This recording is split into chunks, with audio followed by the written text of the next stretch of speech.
That worked out absolutely perfect. I got it on camera. Maybe I am a logger. So I don't want to make a full video on composting because there's so many of them out there. And the fact that, hi Buckaroo, the fact that I've already gone through about half of what I made last year using it on my plants for this year. You guys are good dogs. But I ended up with this pretty cool little composting setup to add to my system. So it's basically a 3, sometimes a 4-part system now. I just emptied this out because the sucker was heavy. This is what I added fresh scraps to all winter long. And it's a neat little setup. A friend of mine gave it to me. They had started composting and realized it was quite a chore that they didn't want to take on. So I took this thing off their hand, and I think it's a couple $100. It's pretty neat.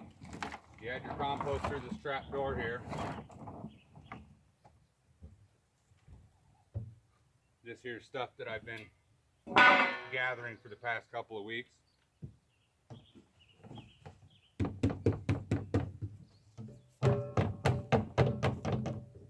That goes in there. Lid gets shut.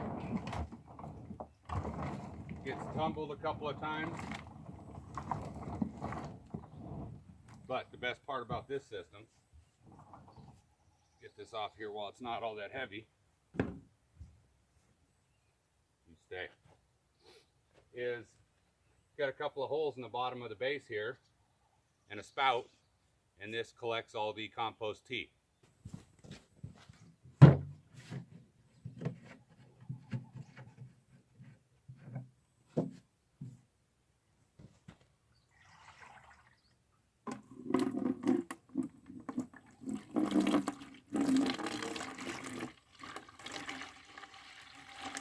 That is some rich stuff right there.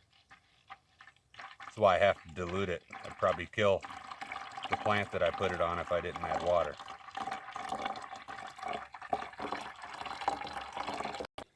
It's going to be magnificent for my plants. In fact, I think I might put it in 2 buckets and dilute it with water again. That's some good looking stuff.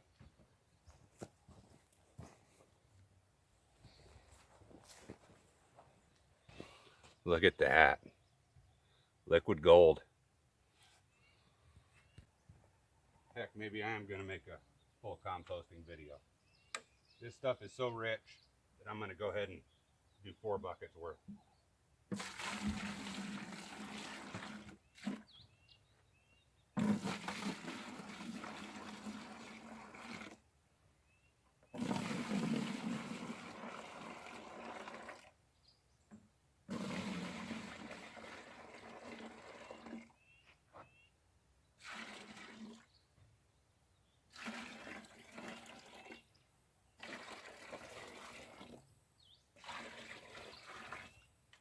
That's some good stuff right there. And all natural.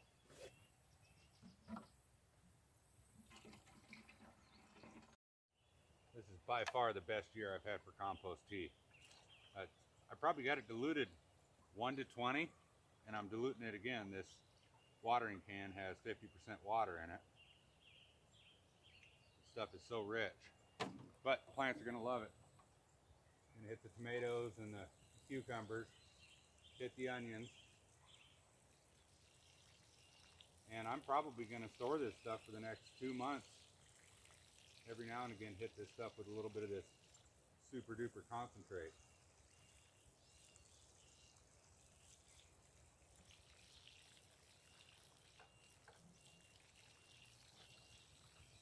You know, and I'll probably soak the straw bales in it too, because that'll hold it and leach nutrients throughout the growing season. I'll show you the rest of the composting setup, my other 2 or 3 steps.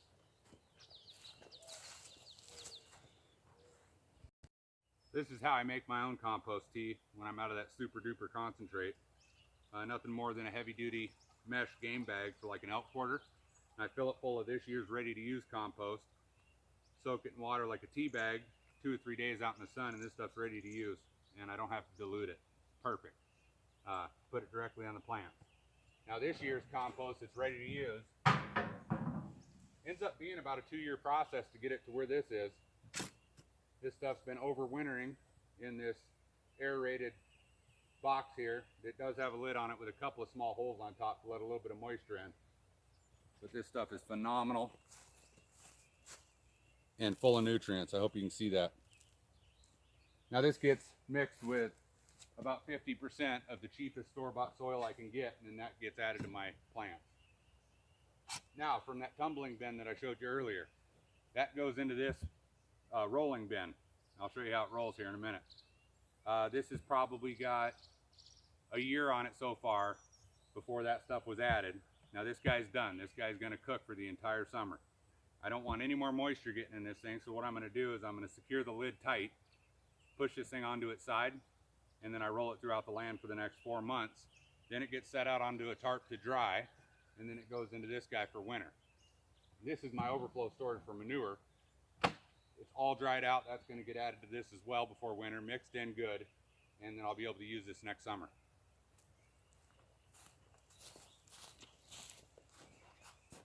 I've got this barrel outside of the garden in the main compound here, and that's where it's going to stay until right before the snow flies.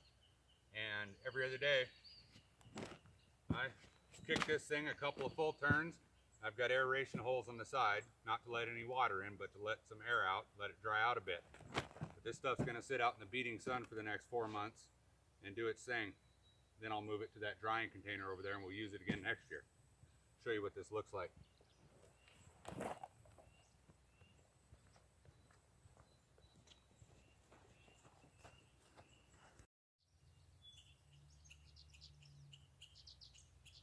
Hopefully you guys never get sick of my swallow feather game. I know I don't. God, I love those guys. Anyways, before I show you what's in this new batch of compost here, I want to talk a bit about my system. I call it the green, brown, and black system. Greens, vegetable scraps, eggshells, coffee grounds, anything from inside the cabin, basically. Browns, anything absorbent. This stuff is awful moist right now, and I want it to dry out a bit, so I use, like, I don't know, pine shavings, straw. Those Chinette paper plates, believe it or not, they're fully compostable. And when it's time, when it comes time to use, there's no remnants. Got a little dinky piece of one right here. That's it. They pretty much disappear. Now my blacks, chicken manure, that I like to age a bit. This stuff's a little bit ripe right now, so I want to dry it out. I'll add some of this stuff after I show you what's in there.